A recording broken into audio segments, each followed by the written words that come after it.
अभी हमने मोटापे के बारे में पढ़ा था। मोटापे के बाद आता है रक्तचाप। ये भी एक शरीर का इम्पोर्टेंट पार्ट है। हम जनरली ना हम लोगों ने ये सुना होगा कि बहुत सारे लोग कहते हैं मुझे ब्लड प्रेशर है, ब्लड प्रेशर है, ब्लड प्रेशर है।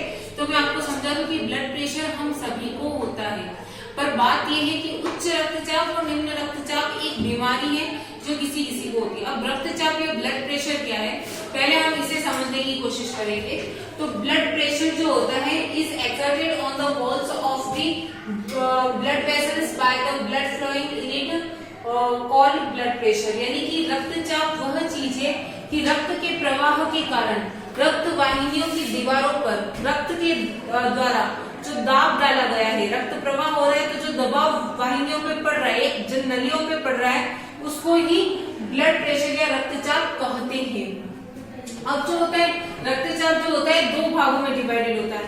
एक होता है सिस्टोलिक, दूसरा होता है डायस्टोलिक। तो blood pressure of person is expressed in systolic and diastolic like 120 to 80।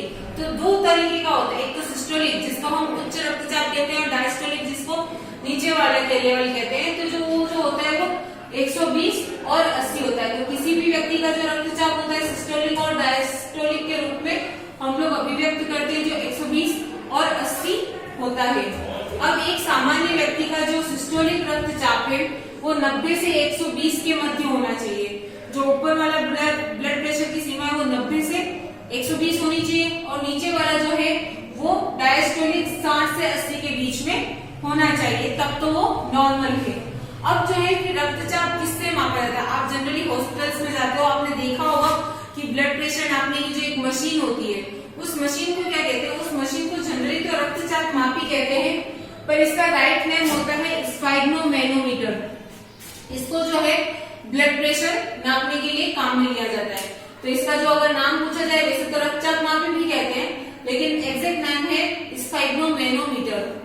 अब जो है पहली बार रक्तचाप किसने नापा था, तो पहली बार रक्तचाप नापा था स्टीफन हेल्स ने, और उन्होंने घोड़ों के अंदर रक्तचाप नापा था सबसे पहले, और ये बात है 1733 की। लेकिन रक्तचाप को परिभाषित करने का श्रेय जो है कापलन को जाता है। उन्होंने 1983 के अंदर इसे परिभाषित किया था। अब जो है ब्लड प्रेशर को हम दो भागों में डिवाइड करते हैं। अच्छा, पहले मैं सिस्टोलिक और डायस्टोलिक बता देती हूँ कि सिस्टोलिक और डायस्टोलिक होता क्या है एक्चुअली में।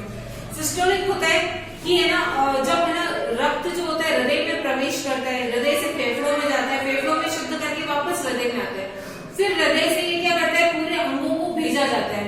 तो पूरे अंगों को भेजने के लिए रक्त क्या अपना जो हृदय होता है वो क्या करता है, रक्त को एकदम से पंप करता है। तो वो जो एकदम से पंप करता है तो उसके लिए बहुत तेज प्रेशर की आवश्यकता होती है। उस प्रेशर को सिस्टोलिक प्रेशर कहा जाता है। ठीक है, अब जब आपने प्रेशर कर दिया तो उसके बाद रक्त जो है ना हृदय होता है वापस से शिथिल हो जाता है।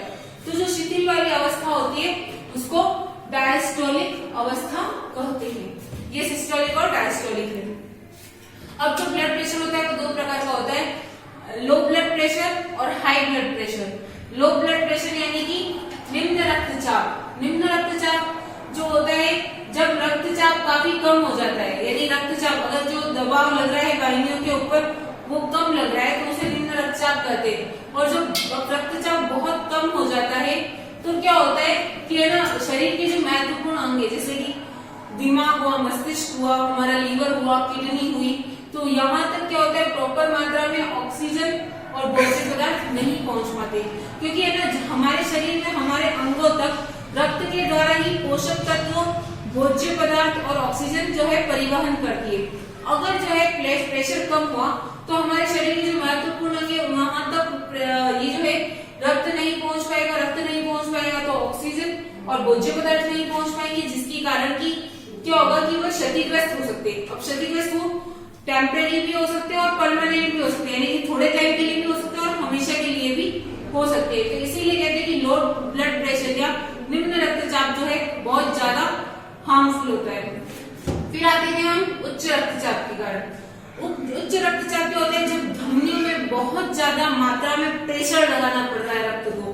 क्यों? क्योंकि है ना हमारे जो हृदय की जो धमनियां है, धमनियों में क्या होता है कि कोलेस्ट्रॉल जम जाता है। तो कोलेस्ट्रॉल जम जाता है तो एक तरीके आप ये सोचो कि पीछे से एकदम प्रेशर आ रहा है, एक पाइप है जिसका आगे का मुंह हमने बंद कर दिया और पीछे जो है नल हमने पूरा खोल दिया, तो ब्लड का प्रेशर तो एकदम मतलब पानी जो है वो तो एकदम प्रेशर से आएगा, लेकिन निकलने का उसका रास्ता नहीं मिल रहा है, तो वहां पर क्या होगा, प्रेशर बहुत ज्यादा हो जाएगा। तो इसी प्रकार से क्या होता है, जब कोलेस्ट्रॉल धमनियों के अंदर जम जाता है तो क्या होता है कि जब हृदय पंप करता है ब्लड को, तो क्या होता है कि उसको जाने का रास्ता नहीं मिलता है, तो वो जो है ना दीवारों पर क्या करेगा, प्रेशर डालेगा कि वो दीवारें चौड़ी हो और उसे जाने का रास्ता मिले। इस वजह से धमनियों में जो होता है अधिक दाब लगता है, जिसकी वजह से उच्च रक्तचाप होता है। अब उच्च रक्तचाप के कारण क्या क्या है?